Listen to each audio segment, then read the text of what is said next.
Madanapalle sub కలెక్టరేట్లో ఫైళ్ల దగ్ధం ఘటన విచారణలో పురోగతి వివరాలను మా ప్రతినిధి మురళి ప్రత్యక్ష ప్రసారం ద్వారా అందిస్తారు.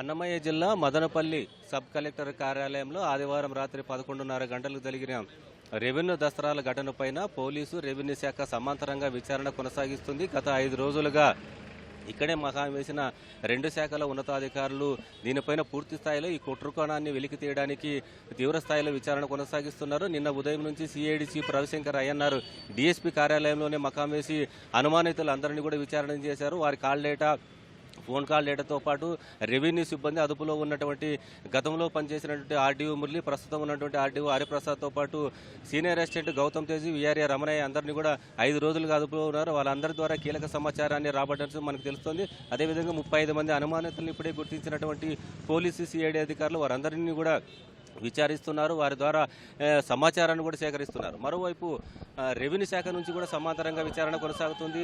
రెవెన్యూ శాఖ ప్రిన్సిపల్ సెక్రటరీ ఆర్పి సిసోడియా గారు కూడా 3 రోజులుగా ఇక్కడే మకాం వేసి విచారణ కొనసాగిస్తున్నారు. నిన్న దాదాపు 400 నుంచి 500 వరకు బాధితుల నుంచి, భూ బాధితుల నుంచి కూడా అర్జీలు స్వీకరించారు. కొద్దిసేపటి క్రితమే ఆయన సబ్ కలెక్టర్ కార్యాలయం నుంచి కూడా విజయవాడకు బయలుదేరి వెళ్లారు. అయితే ఇవాళ కూడా అర్జీలు భూబాధితులకు సంబంధించిన వైకాపా నాయకులకు సంబంధించినటువంటి ఆక్రమించినటువంటి భూబాధితులందరూ కూడా ఇవాళ కూడా సబ్ కలెక్టర్ కార్యాలయానికి పెద్ద సంఖ్యలో చేరుకున్నారు. అయితే ఆయన విజయవాడకు వెళ్లే సమయంలో కూడా కారు దిగి బాధితుల నుంచి కూడా అర్జీలు స్వీకరించారు. ఇక్కడ చాలా మంది బాధితులు సబ్ కలెక్టర్ కార్యాలయానికి చేరుకున్నారు.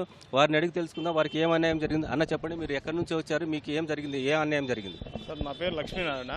మేము తూర్పు కొత్తపేట, మదనపల్లి తూర్పు కొత్తపేటలో ఉంటాము. మా భూమి ఇక్కడ బసినపుకొండ గ్రామం సర్వే నెంబర్ 708లో 2A2Bగా ఉంది.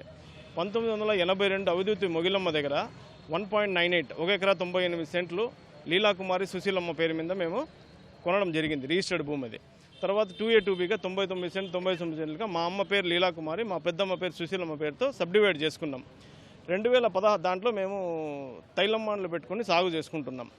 2016లో చిన్నపిరెడ్డి అనే వ్యక్తి, వాళ్ళ అనుచరులు మాధవరెడ్డి కానీ, మళ్ళా మల్లికార్జున కానీ, గిరీష్, కట్ల రాంబాబు, వీళ్ళంతా కొంతమంది చేరి లేనటువంటి డాక్యుమెంట్స్, అంటే 708లో 2 అనేది గవర్నమెంట్ రికార్డ్స్లో లేదు, ఎందుకంటే సబ్డివైడ్ అయిపోయింది. కానీ వీళ్ళు లేనటువంటి ఎక్స్టెంట్ 2 ఎకరాల 41 సెంటుని తప్పుగా లేనటువంటి ఎక్స్టెంట్ని లేనటువంటి సర్వే నెంబర్లు సృష్టించి పేపర్లు క్రియేట్ చేసి దానిపైన 1B చేసుకున్నారు వాళ్ళ పేరుతో. సో మాకు ఎటువంటి నోటీసు లేదు. తర్వాత ఇప్పుడు మేము 2020లో వీళ్ళంతా వచ్చి ఇది మాదే భూమి అని చెప్పి దౌర్జన్యంగా దగ్గర 200 మంది రాయచోటి పులివెందల నుంచి వచ్చినారు. వచ్చి 4 రోజుల్లో ఆ చెట్లు గిట్లు ఉండే 40 ఏళ్ళ చెట్లు అన్నీ నరికేసి భూమిని సదరం చేసేసి ప్లాట్లు కొట్టి అమ్మేదానికి ప్రయత్నించినారు. దాంతో మేము ఎంతమంది రెవెన్యూ అధికారులు కానీ వేరియస్ డిపార్ట్మెంట్స్ దగ్గరికి వెళ్ళినా కూడా మాకు ఎటువంటి న్యాయం జరగలేదు. ఇప్పుడు మేము కోరడం ఏమంటే, మధ్యలో ఇంకొకసారి ఈయన మాధవరెడ్డి అనే వ్యక్తి వచ్చి మాధవరెడ్డి మేము పెద్దిరెడ్డి మనుషులు అని చెప్పాడు. మా అన్న ప్రకాష్ దగ్గరికి వచ్చి మీకు భూమికి ఇంతో అంత డబ్బులు ఇస్తాము, మీరు తప్పుకోండి, మేము చేసుకుంటాము, లేకపోతే మీకు అని చెప్పి ఆయన బెదిరించడం జరిగింది. 2-3 సార్లు ఆయన వాళ్ళ వ్యక్తుల్ని కానీ ఆయనే పర్సనల్గా 2-3 సార్లు వచ్చి కలిసి బెదిరించడం జరిగింది. అయినా మేము వాళ్ళకి అంతా లొంగలేదు. మేము దీన్ని రెవెన్యూ అఫీషియల్స్ కానీ వేరియస్ డిపార్ట్మెంట్స్లో దీన్ని ఎస్కలేట్ చేస్తున్నాము. ఇప్పుడు ఆ 708లో 2 ఎకరాల 41 సెంట్ అనే దాన్ని లేనటువంటిది క్రియేట్ చేసి 1B చేసుకున్న దాన్ని తొలగించి 708 2A2B గవర్నమెంట్ రికార్డ్స్ ప్రకారం 2A2B 99 సెంట్లు 90 సెంట్లుగా ఉండేది మా పేర్లతో అప్డేట్ చేయాల్సిందిగా కోరుతున్నాం. చెప్పండి, మీరు ఎక్కడి నుంచి వచ్చారు, ఏంటి మీ బాధ ఏంటి? నా పేరు మా చోడాపల్లి మండలము దేవిరెడ్డి సిరిపల్లి. నా పేరు లక్ష్మమ్మ, డి లక్ష్మమ్మ. 3 ఎకరాల భూమి పెరుక్కున్నారు, ఒక ఇల్లు పెరుక్కున్నారు. మామిడి చెట్లు 100 చెట్లు నాటుంటే అది పెద్దరెడ్డి మనుషులు నంపించి తీసుకున్నాడు. మేము భయపడిపోయి సంతకాలు పెట్టేసి వదిలేసినాము. 3 ఏళ్ళు అయింది సార్. అర్జీలు రాసి ఇచ్చినాం సార్, తీసుకున్నారు. ఇంకా ఏం చెప్పలేదు మాకు. మీ పరిస్థితి ఏంటి సార్? మా ఊరు వచ్చేసి గురంగూడ మండలము, అమలోపల్లి గ్రామము.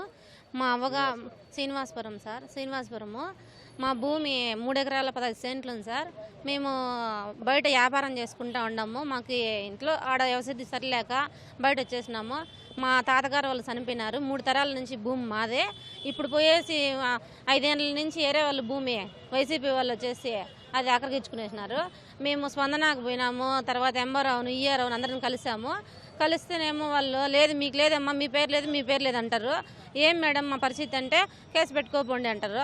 స్టేషన్ కాడికి పోతే మాకు తెలియదమ్మా, ఇది మాది కాదు మ్యాటరు, మండలం కాడికి పోండి అమ్మా అంటారు. అక్కడి నుంచి మళ్ళీ మేము కోర్టుకు వేస్తాం. కోర్టుకు వేస్తే మాకు సంబంధం లేదమ్మా మ్యాటరు అని అంటారు. మళ్ళీ ఇంకెట్లా మా పరిస్థితి ఏమని చెప్పినని మేము అడిగితే వైసీపీ వాళ్ళ తరఫున ఒక నాయకుడు ఉన్నాడు. ఆ నాయకుడి పేరు బయట వచ్చింది. అప్పల్ల అంటారు, గురంకొండలో అప్పల్ల అంటారు, ఏగుందరా అంటారు అతన్ని. అతని సన్నా ఏమన్నా మా పరిస్థితి ఏమన్నా అంటే లేదమ్మా మాకు మీ అవ్వ వాళ్ళే రావి చేసినారు మాకు భూమి అన్నారు. సరే అన్నా మా భూమి మీకు రాసి లేదు. ఆ ఆస్తికి వారసులు 2 ఉన్నారు, మగపిల్లలు 2 ఉన్నారు. 2 ఉంటే వాళ్ళు సంతకాలు పెట్టింది, నేను సంతకం పెట్టింది, నాకు ఒక అబ్బాయి పుట్టినాడు, కూతురు పుట్టింది.